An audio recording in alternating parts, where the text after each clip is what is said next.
अस्सलाम वालेकुम, मैं इमदाद सुन रहा हूँ। मुल्की मईशत का बेड़ा गर्क हो चुका हुआ, ये मैं नहीं कह रहा, ये वज़ीर आज़म इमरान ख़ान का एक फ़ैसला बता रहा है, जिस फ़ैसले के मुताबिक उन्होंने वफाकी वज़रा या काबीना के अरकान को बैरून मुल्क जाने से मना कर दिया है, पाबंदी लगा दी है, 3 माह तक कोई बाहर नहीं जा सकेगा। खैर, बाहर जाने पर तो इमरान ख़ान पर भी पाबंदी लगने का ऐलान हुआ है और कहा गया है कि जी अब कोई जहाज़ में बैठकर लंदन नहीं उड़ सकता। ये ललकारा गया है बल्कि इमरान ख़ान साहब को, पेशावर में खड़े होकर बिलावल भुट्टो ज़रदारी ने इमरान ख़ान साहब को ललकारा है। बिलावल ने खैर इमरान ख़ान साहब को भी ललकारा है और अपनी रिवायती हरीफ मुस्लिम लीग नून को भी आड़े हाथों लिया है। पीपल्स पार्टी के यौम तासीस का जलसा था और भरपूर जलसा था। जलसे से ज़्यादा बिलावल भुट्टो ज़रदारी की तकरीर जानदार थी, भरपूर तकरीर थी। और क्योंकि बिलावल की तकरीर में ये होता है कि वो एक मुद्दे तक वो नहीं रहते, मैं मेरी पार्टी मेरे मसाइल उसमें नहीं रहते, वो ओवरऑल कौमी इशूज़ पर बात करते हैं। हमेशा जब मैं बिलावल भुट्टो ज़रदारी की तकरीर पर बात करता हूँ या पीपल्स पार्टी की लीडरशिप के मुतालिक बात करता हूँ तो उनके पास जो एजेंडा होता है वो साफ नज़र आ रहा होता है कि एक नेशनल एजेंडा है। वो उस पर अमल कर पाते नहीं कर पाते एक अलग मामला। बिलावल की तकरीर पर बाद में आता हूँ, लेकिन पहले इमरान ख़ान या कामरान ख़ान छोड़ देते हैं दोनों को। उससे पहले हमारे फवाद चौधरी साहब, उसके बाद फिर कामरान ख़ान, फिर इमरान ख़ान, फिर बिलावल भुट्टो और उसके बाद फिर बिलावल भुट्टो ज़रदारी का निशाने पर कौन थे आज। तो फवाद चौधरी साहब ने आज मीडिया को ब्रीफिंग दी है। वफाकी काबीना का इजलास था, मंगल के मंगल होता है, मंगल को वैसे तो नागा होता है, तो ये नागा नहीं करते, तो नागा तो गोश्त का होता है ना, तो खैर तो मंगल को ये नागा नहीं करते, मंगल को मीटिंग होती है। वज़ीर-ए-आज़म इमरान ख़ान साहब काबीना के इजलास बुलाते हैं और इमरान ख़ान साहब के रिकॉर्ड पे और कोई चीज़ हो ना हो, ख़ान साहब के रिकॉर्ड पे ये ज़रूर होगा कि इमरान ख़ान साहब पाकिस्तान के वो पहले वज़ीर आज़म हैं जिन्होंने हर हफ्ते काबीना का इजलास बुलाया। अगर मंगल को वो नहीं दस्तयाब होते पाकिस्तान में तो बुध को नहीं होते तो जुमेरात को, लेकिन हफ्ते में एक इजलास काबीना का ज़रूर होता है, जो एक अच्छी चीज़ है, अच्छी रिवायत है। काबीना के इजलास में फ़ैसले होते हैं, मुशावरत होती है और मुशावरत के बाद फ़ैसलों पर अमल दरामद होता है, तो कारकर्दगी अच्छी होती है। लेकिन यहाँ उल्टा है, काबीना के इजलास में मुशावरत होती है, फ़ैसले होते हैं, लेकिन फ़ैसलों पर अमल दरामद नहीं होता, क्योंकि काबीना के इजलास में कारकर्दगी के मुतालिक फ़ैसले नहीं होते। काबीना के इजलास में प्रोपेगेंडा के मुतालिक फ़ैसले होते हैं। तो प्रोपेगेंडा क्या होती है?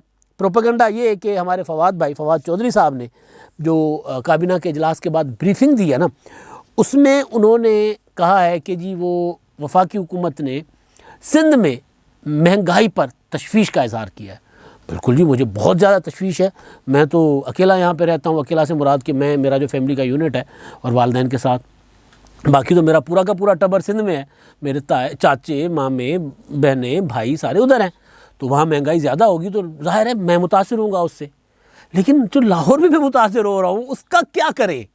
मतलब मुझे लाहौर में चीनी नहीं मिलती, मैं सस्ती नहीं मिलती, लाहौर में मुझे अद्वियात सस्ती नहीं मिलती, लाहौर में मुझे गैस नहीं मिलती, लाहौर में आज अब दूसरा हफ्ता है कि हफ्ते में 2 दिन या कम से कम 1 दिन सारा दिन लाइट बिजली नहीं होती। सुबह 6-7 बजे यूपीएस टू करना शुरू कर देता है, बीप बजाना शुरू करता है और उसके बाद वो दोपहर तक बंद, लाइट बंद नहीं होती।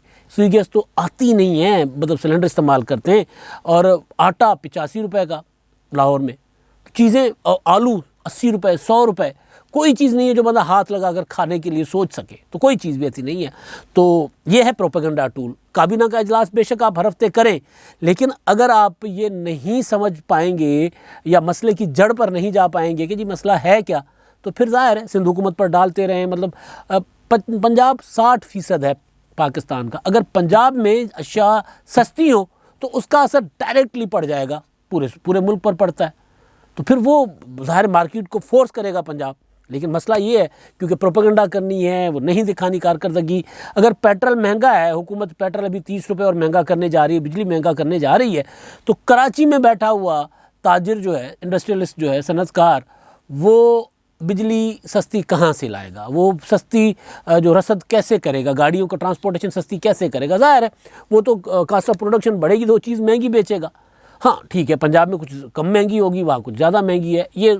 लेकिन ये कहना कि जी सिर्फ सिंध की वजह से महंगाई है, सिंध की वजह से गंदम नहीं, पाकिस्तान में बहरान है गंदम का, तो ये बात अक्ल नहीं मानता कि एक मुल्क, एक सूबा जिसकी आबादी मुल्क की टोटल आबादी का 20-25% है वो कैसे पूरे के पूरे मुल्क पर असरअंदाज हो सकती है उसकी पॉलिसी। लेकिन क्योंकि वहाँ पीपल्स पार्टी की हुकूमत है तो फिर वो ठीक है, जो भी कहना है कहते रहें, कारकर्दगी नहीं दिखानी तो वो सिंधी में कहते हैं हलण पाण खां न पुजे थुकलानत गोडन थे, या उसको उर्दू में कहते हैं कि वो जो थूक हटा। तो अब अपनी कारकर्दगी दिखाओ और बजाय इसके कि दूसरों पर इल्ज़ाम लगाते रहो। खैर, अब मामला है इमरान खान साहब का। वफाकी काबीना के वज़रा को खान साहब ने मना कर दिया है कि वो बाहर नहीं जा सकते। वजह जो बताई गई है वो ये है कि मुल्क की मुआशी हालत ठीक नहीं है और फोकस रखना है कारकर्दगी पर, और फिर अखराजात नहीं है, पैसे नहीं है, बाहर हम नहीं जा सकते। कामरान खान इमरान खान साहब के सबसे बड़े खुशामदी सहाफ़ी तो है ना कामरान खान साहब, मतलब हम जैसे तो सीखते रहते हैं उनकी सहाफ़त से, और इसमें कोई शक नहीं है, सहाफ़ी वो पूरे मुकम्मल सहाफ़ी हैं।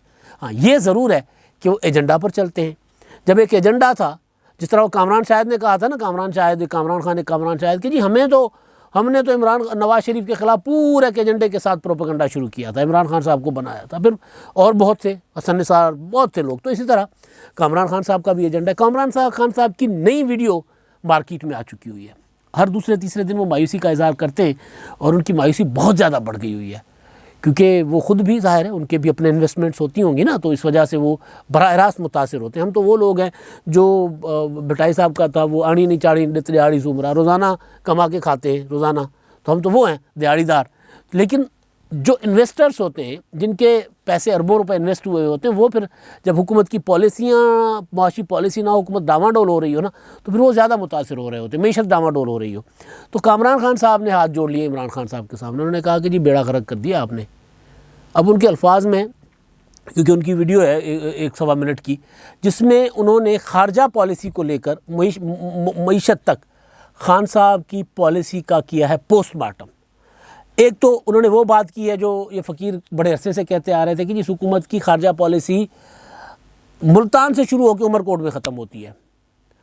अब क्या है, अब जब अफ़गानिस्तान का मामला आया तो मैंने गुजारिश किया था कई बार कि अफ़गानिस्तान को लेकर इमरान खान साहब ने पूरे के पूरे वज़ारत ख़ारजा को इंगेज कर दिया। ख़ुद भी हर जगह अफ़गानिस्तान को कबूल करो, अफ़गानिस्तान को तालिबान को तस्लीम करो, तालिबान को तस्लीम करो। तो कामरान खान साहब ने कहा है कि जी अफ़गानिस्तान के अलावा आप बाहर निकल ही नहीं रहे हो, आपने अमेरिकन को कभी इंगेज नहीं किया, कम अज़ कम मुलाकातें आपकी यूरोपियन यूनियन की तरफ आप नहीं देख रहे, दुनिया के दूसरे ममालिक की तरफ आप इंगेज नहीं कर रहे, और आपने पाकिस्तान को एक बदतरीन आइसोलेशन का शिकार कर दिया हुआ है। जब आप आए थे तो आपने सऊदी अरब से भीख में $3 अरब रखवाए थे, अपने उसमें ज़र मुबादला के उसमें अपना ज़खायर में रखे थे। तो चले उस वक्त तो समझ आ रही, कामरान खान की बात का मैं जुमले बोल रहा हूँ, उस वक्त तो समझ आ रही थी कि जी आप नए आए थे और पिछले बेड़ा गर्क कर गए थे, लेकिन 3 साल के बाद आपका चौथा साल शुरू है, फिर आपको सऊदी अरब की भीख की ज़रूरत पड़ गई और IMF की कड़ी से कड़ी शराइत पर आपने कर्ज़ा ओके किया, मान लिया है, और आपने 99% FATF की शराइत मान ली, पूरी कर ली, उसके बावजूद आपको ग्रे लिस्ट से नहीं निकाल रहे। तो खान साहब मैं तो आपसे मायूस हूँ। मायूस तो हम तो पहले ही दिन से, मतलब हम तो देसी से लोग हैं ना, तो वो वही कहावतें फिर याद आती हैं कि उठ तदह पे रड़ा जना बोरा पे से ब्या। जब इमरान खान साहब को लाने की तैयारी हो रही थी तभी पता था कि खिलाड़ी मुल्क नहीं चला सकता जो बंदा 11 खिलाड़ियों से बाहर ना निकले, जो बंदा हर बात उनकी मैं से शुरू हो, वो 22 करोड़ का मुल्क उनके चलाने के बस की बात नहीं है। अब चले देर आयत दुरुस्त आयत, अब कामरान खान साहब को भी लग रहा है कि जी आपने बेड़ा गर्क कर दिया मुल्क का। अब तो इमरान खान साहब को खुद भी लग रहा है कि जी मैंने मुल्क का बेड़ा गर्क कर दिया, इसलिए वो अपने वज़रा को कह रहे हैं कि जी आपने बाहर नहीं जाना। मगर बिलावल भुट्टो ज़रदारी ये कह रहे हैं कि जी अब कोई जहाज़ में बैठकर लंदन नहीं भाग सकता, अब हम भागने नहीं देंगे, अब हिसाब लेंगे। इमरान खान साहब को उन्होंने कहा है पेशावर में खड़े होके। पेशावर में पीपल्स पार्टी के यौम तासीस का जलसा था, और ये जलसा बल्दियाती इंतखाबात के दौरान हुआ है, क्योंकि बल्दियाती इंतखाबात अब आ रहे हैं। आज सुप्रीम कोर्ट ने भी हुकूमत की जो दरख्वास्त थी मुस्तरद कर दी कि नहीं, इंतखाबात तो शेड्यूल के मुताबिक होंगे। लिहाजा उस जलसे में एक तो बिलावल भुट्टो ने अपने जो मेयर के कैंडिडेट थे, नौजवान अरबाब कोई नाम उन्होंने लिया था, उसका तारुफ करवाया, उसको रूनुमाई करवाई, उसकी मुहूर्त हुई उनकी। तो उनको सामने ले आए क्राउड के, जी हमारा कैंडिडेट है और इसको आप जितवाएं बतौर मेयर पेशावर। तो इलेक्शन का एक माहौल भी था, तो उसमें इमरान खान साहब के ख़िलाफ़ बिलावल भुट्टो ज़रदारी ने जो बातें करनी थी वो तो उन्होंने की, लेकिन उन्होंने 2 और इशूज़ छेड़े। एक इशू वो जिसकी तवक्को सिर्फ पीपल्स पार्टी से की जा सकती है, वो इशू था TTP के साथ हुकूमत के मुज़ाकरात का, सीज़ फायर का, और एक नुक्ता मैंने पिछले दिनों भी गुजारिश की थी कि मुस्तफ़ा नवाज़ खोखर जो तर्जुमान भी रहे हैं बिलावल भुट्टो ज़रदारी साहब के, सेनेटर हैं, पीपल्स पार्टी के अंदर रह के पीपल्स पार्टी की बहुत सी पॉलिसियों के बागी हैं, तो उनका जो नुक्ता था वो भी आज बिलावल भुट्टो ज़रदारी ने अपनी ज़बान से, यानी वो नुक्ता तो एक कॉमन सा नुक्ता है कि औरतों और बच्चों के कातलों को माफ़ नहीं किया जा सकता। मुस्तफ़ा नवाज़ खोखर ने ट्वीट किया था ना जब सीज़ फायर हुआ था, तो उन्होंने कहा था कि जी आप सीज़ फायर तो कर लें, लेकिन ज़रा बता दें कि दुनियावी कानून से हट के शरई कवानीन के मुताबिक भी, शरीयत के मुताबिक भी औरतों और बच्चों को जंग में नहीं अपना उनको निशाना बनाया जा सकता। तो फिर APS के बच्चों के कातलों के साथ सीज़ फायर कैसे हो सकता है, ज़रा ये बता दें।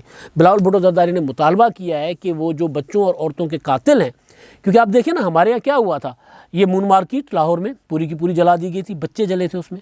APS मतलब कितने वाक़यात हम बताएं, बच्चे औरतें, मतलब पब्लिक को निशाना बनाना कोई जंग नहीं होती।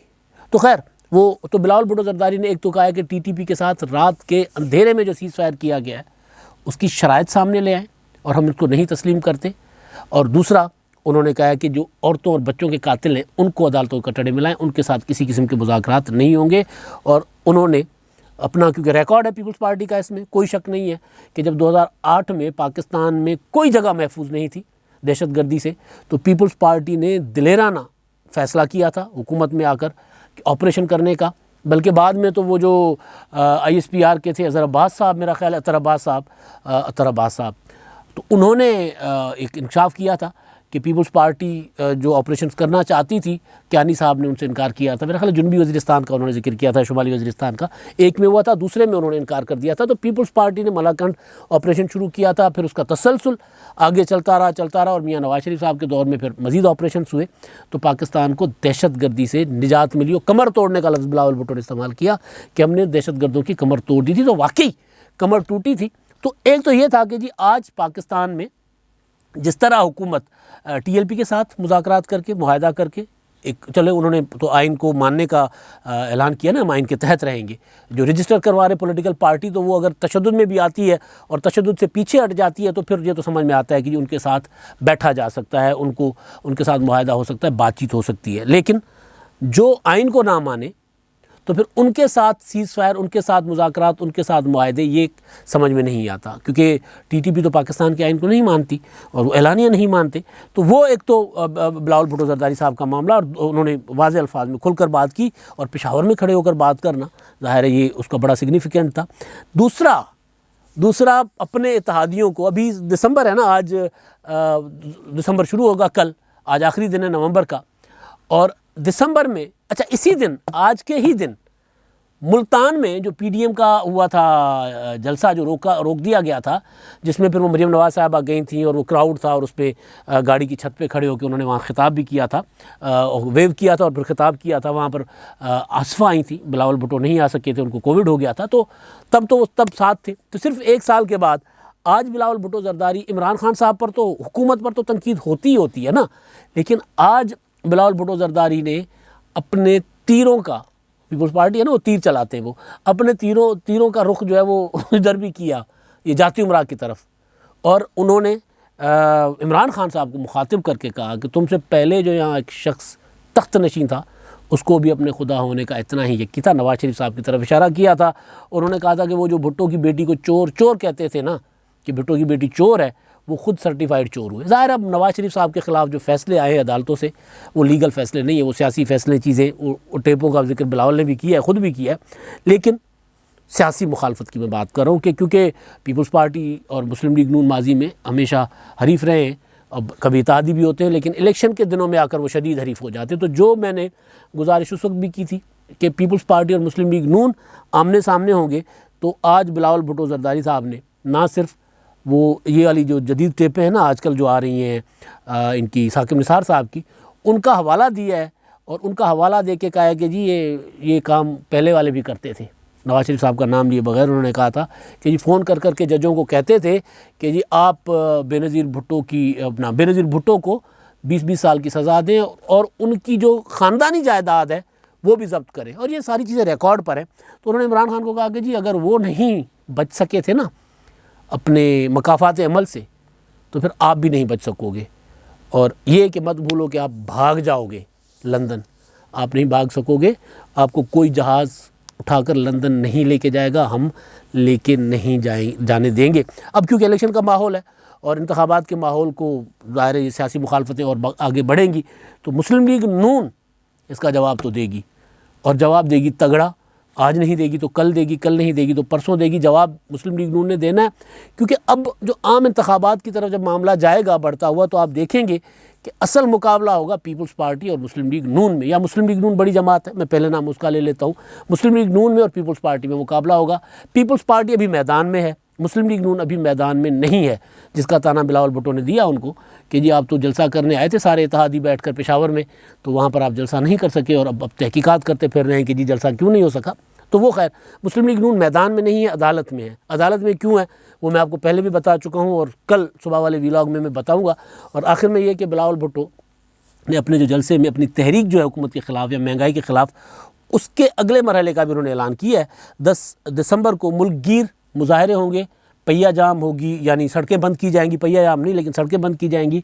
और फिर 27 दिसंबर को जो बेनज़ीर भुट्टो शहीद की बरसी का जलसा होगा, उसके बाद फिर तहरीक के नए मरहले का ऐलान किया जाएगा। तो ये तहरीक ज़ाहिर है महंगाई के ख़िलाफ़ तो होगी, लेकिन ये सारा का सारा इलेक्शन मोड है। इलेक्शन में जा रही है पीपल्स पार्टी, और अब पीपल्स पार्टी ज़्यादा फोकस रखेगी इमरान खान साहब पर, तो रखेगी, खान साहब क्योंकि वज़ीर आज़म है, वो तो तनकीद के निशाना होंगे ही होंगे, लेकिन ज़्यादा फोकस होगा पीपल्स पार्टी का मुस्लिम लीग नून। लाहौर के हल्के में आप देख लें N133 में। अब तक के लिए इतना ही, अल्लाह हाफ़िज़।